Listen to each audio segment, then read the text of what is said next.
अगला स्पीच है प्रीति राज, जोरदार ताली बजाइएगा।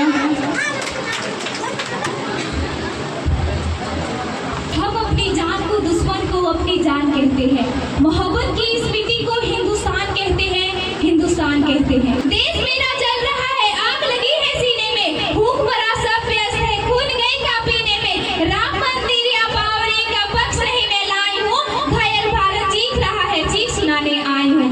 आदरणीय शिक्षक एवं मेरे सहपाठियों, मैं कुमारी प्रीति राज वर्ग 11वीं की छात्रा सबसे पहले आप सभी को स्वतंत्रता दिवस की हार्दिक शुभकामनाएं देती हूँ। और सबसे पहले मैं झांसी पर कविता कहना चाहती हूँ कि जिसने हमको पाला वो कमजोर नहीं हो सकता। कविता के ज्ञानी बैठे हो तो शब्द शब्द को चुन लेना। इस ट्यूशन का छात्रा बोल रही हूँ, ध्यान लगा के सुन लेना कि जब भारत माँ के आंचल पर कुछ काले बादल छाए थे, मौके पर हाथ लगाकर गोरो झांसी तक आए थे, आकर बोले रानी जी तुमको अब जाना ही होगा, हर रोज पति की यादों में तुमको उधर डालना होगा। राजा तो स्वर्ग सिधार है, ना कोई वारिस है झांसी का, पर जो बात नहीं मानेगा तो उसको आदेश है फांसी का। बात अगर हमारी मानोगी तो सीधा भी दी जाएगी, रह लोगी कहीं और तो पेंशन भी दी जाएगी। बेहतर होगा बुंदेलखंड की सीमा के तुम पार रहो, बेहतर होगा बुंदेलखंड की सीमा के तुम पार रहो, पर छोड़ के झांसी नहीं गई तो मरने को तैयार रहो, पर छोड़ के झांसी नहीं गई तो मरने को तैयार रहो। इतना सुनते ही रानी की आंखों के डोरे लाल हुए, नभमंडल में बिजली कड़की, तेवर इतने विकराल हुए, गुस्सा इतना कि आंखों से दुश्मन के चेहरे नोच लिए, फिर पलक झपकते ही आंखों से आंसू पोंछ लिए। चेहरे पे चमक इतना थी सूरज भी फीका पड़ जाए, जिसकी भी ओर देख ले वो डर से धरती में गड़ जाए। ऐसा लगता था मानो जैसे काली खबर धरने पर आ पहुंची, ऐसा लगता था मां पद्मिनी चौहान को तैयार करी, पर थोड़ा धीरज धर करके रानी ने ये हुंकार भरी, फिर हाथ हटा तलवारों से और शब्दों के टंकार भरी कि जाकर के कह देना उन गोरों और कतारों से जो ख्वाब देखते झांसी के वो सब किस्मत के मारों से, जब तक ये रानी जिंदा है आन नहीं मिटने देगी, वो वीर शिवा राणा प्रताप का मान नहीं घटने देगी। भारत की पावन बगिया का एक फूल नहीं लेने पाओगे, भारत की पावन बगिया का एक फूल नहीं लेने पाओगे, अरे झांसी तो छोड़ो झांसी का धूल नहीं लेने पाओगे, अरे झांसी तो छोड़ो झांसी का धूल नहीं लेने पाओगे। अब मैं आप सभी के बीच कुछ बातें साझा करना चाहूंगी कि आजादी का असली मतलब वही समझ सकता है जो कभी गुलामी की हो। हम सौभाग्यशाली हैं कि हम स्वतंत्र भारत में जन्म लिए हैं। मैं बताना चाहूंगी कि महोदय अब तो हमारे तिरंगा झंडा भी पूछने लगा है कि क्या बात है भारत, आजकल फहराने से ज्यादा मैं कफन में दफनाने का क्यों कमा रहा हूँ। महोदय हृदय तो उस दिन फट गए जब बुढ़ी माँ अपने बेटे के चित्रों को देखकर बोली साहब आप तो धरती में एक इंच भी कम नहीं लेते, मैं आधा शरीर कैसे ले लूं। जब शहीद में विधवा की बेटा चीख कर ये कहती है कि प्यार भी भरपूर गया, मांग का सिंदूर गया, नन्हे नौनियालों की लंगोटियां चली गई, छोटी छोटी बेटियों की चुटकियां चली गई, बाप की कमाई गई, भाई की पढ़ाई गई, ऐसा एक विस्फोट हुआ पता ही नहीं चला, जिसकी की गई वोट क्या ही चली गई, और आपकी भी तो एक आदमी मरा है साहब, किंतु मेरे घर की तो वोट क्या ही चली गई, किंतु मेरे घर की तो वोट क्या ही चली गई। वाले हालात पैदा हो जाने के बावजूद भी एक माँ अपने बेटे को सरहद पर दुश्मनों को धज्जियां उड़ाने के लिए भेज देती थी और पत्र लिखाकर भेजा करती थी कि अम्मा ने पत्र लिखा है बड़े ही चाव से, पुत्र मेरे घबरा ना जाना, एक इंच भी पीछे ना हटना, चाहे इंच इंच कट जाना, चाहे इंच इंच कट जाना। इस तरह पूरा परिवार अपने देशभक्ति साबित कर रहा होता था। तब देश बलिदान मांगता था, तब देश लड़ जाने को, मिट जाने को, फांसी चढ़ जाने को कहता था, किंतु आज देश लड़ जाने को नहीं कहता, आज देश मर जाने को, मिट जाने को, फांसी चढ़ जाने को नहीं कहता। मेरे विचार में यदि कोई व्यक्ति अपना काम पूरी ईमानदारी, पूरी मेहनत और पूरी लगन से करे ना, तो वही हमारी सच्ची देशभक्ति है। मैं नहीं मानती फेसबुक, व्हाट्सएप को, टीवी को, 3 रंगों में रखना ही देशभक्ति है। और यदि आप कहेंगे कि साल में हाथ में 2 बार तिरंगा ले लेना देशभक्ति है, तो ये पूछना चाहूंगी कि फुटपाथ पे रहने वाला वो बच्चा ट्रैफिक के छांव में, नंगे पांव में जब तिरंगा बेच रहा होता है तो उसकी देशभक्ति कहेंगे?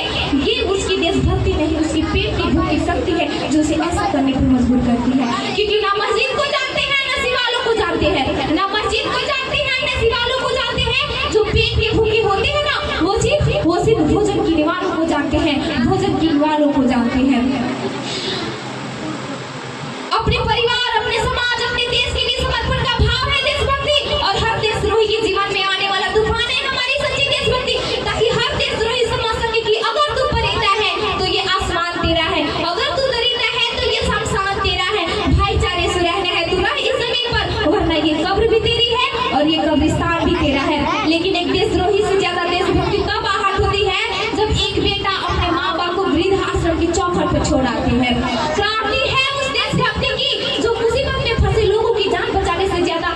सेल्फी लेकर अपने लाइक बढ़ाने में लगे रहते हैं। आज की इस दौर में वो युवा जिनके ऊपर जिम्मेदारी थी अपने समाज की, अपने राष्ट्र के साथ बांधे रखने की, वही युवा 4x4 की छोटी सी स्क्रीन पर अपने कोमल अंदुली के घर से लाभ से अपनी भावनाओं की इमोजी भेज रहा है। 4 बोतल वोडका, काम मेरा रोजगार, भारत को भविष्य के तबाह कर रखा है। हम ना एक ऐसे समाज में जीते हैं जहाँ लड़कों से बात करता देख भाई हड़काते हैं, लड़कों से बात करता देख जो भाई हड़काते हैं वही भाई अपने गर्लफ्रेंड की किसी घर में हंस के सुनाते हैं। और मैं बता दूं कि महिला सुरक्षा के मामलों में हम आप भी चौथे नंबर पर आते हैं। हमने एक ऐसे समाज में जीते हैं जहाँ पत्थर की मूरत को लकड़ी है चपन भोग, और भूखे लकड़ी तड़पते सो जाते हैं लोग, भूखे लकड़ी तड़पते सो जाते हैं लोग। मजदूर को मजदूर समझिए, मजबूर नहीं। गरीब को काम दीजिए, दान नहीं। अगर दान देने की इच्छुक है तो जीते जी रक्तदान दीजिए, और मरने के बाद अंगदान देकर किसी मरते हुए को जीवन दान दीजिए। यही हमारी सच्ची देशभक्ति और यही हमारा सच्चा राष्ट्र प्रेम है। न सरकार मेरी है, न रब मेरा है, न ही ये बड़ा सा नाम मेरा है। बस इतनी सी बात की गुरूर है मुझे कि मैं भारत की हूँ और ये भारत मेरा है।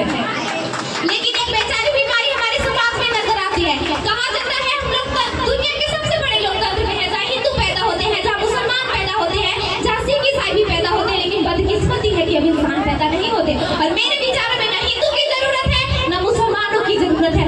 राष्ट्र निर्माण के लिए केवल अच्छे इंसानों की जरूरत है। जरा सोच कर देखिए, ये पेड़ पौधे और सरकार भी परेशान हो जाए, ये पेड़ पौधे और सरकार भी परेशान हो जाए, जब परिंदे भी हिंदू और मुसलमान हो जाए। हमारी संस्कृति, हमारी सभ्यता को दुनिया ने शीश नवाया है, तो क्यों आस्था के नाम पर हमने अंधविश्वास फैलाया है। मेरे विचारों में राष्ट्र निर्माण तब संभव होगा जब इस देश की महिलाओं की पूजा नहीं इज्जत की जाएगी। हमारा राष्ट्र निर्माण तब संभव होगा जब स्वच्छ भारत और स्वस्थ भारत के दिल से अपनाएगा। और असल मायने में हमारा राष्ट्र निर्माण तब संभव होगा जब एक गरीब बच्चा मध्याह्न भोजन के लिए नहीं बल्कि आरक्षण के लिए सरकारी स्कूल में चौखट पर कदम रखेगा।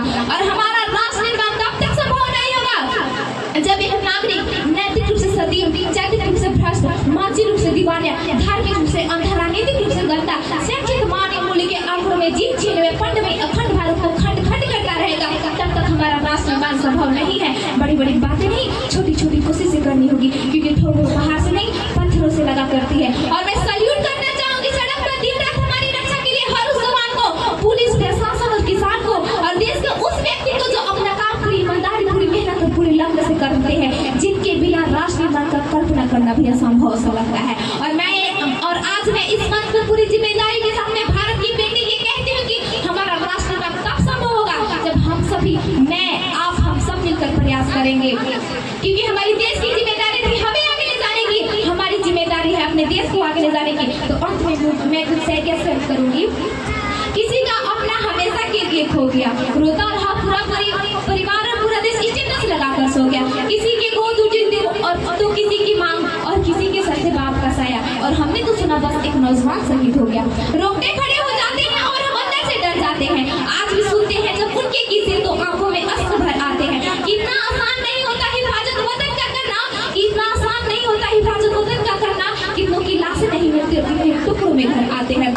मेरा भारत महान था, महान है, महान रहेगा। मेरा भारत महान था, महान है, महान रहेगा। होगा सबके दिलों में बुलंद, तो एक दिन पाकिस्तान भी जय हिंद कहेगा। पाकिस्तान ही क्यों सारा जहां जय हिंद कहेगा। तो बोलिए भारत माता की, भारत माता की, वंदे वंदे, जय हिंद, जय भारत। चलिए, बहुत बहुत धन्यवाद प्रीति। देखो, एक एक लाइन इसका इम्पोर्टेंट है। अगर इसका एक एक लाइन का अगर एक्सप्लेनेशन दिया जाए तो मेरे ख्याल से 2 घंटा जाएगा, लेकिन छोटी छोटी बातों में, कविता जैसी लाइनों में इसने पूरा एक्सप्लेन कर दिया कि व्हाट इज देशभक्ति, कि देशभक्ति क्या है। अगर आप सही में गौर से अगर देखिएगा ना, तो अगर हम कहीं देशभक्ति का परिभाषा देखेंगे ना कि देशभक्ति एक्चुअल में क्या है, तो आपको हम बता दें कहीं देशभक्ति का परिभाषा रियल नहीं मिलेगा। आपको हर वो चीज फील करना होगा जो देश के साथ बुरा हो रहा है, और जो देश के साथ बुरा हो रहा है अगर उसे आप सही करना चाहते हैं, वही एक देशभक्ति हो सकता है। बाकी आपने सुना, आप उसे फील कीजिए। बाकी हम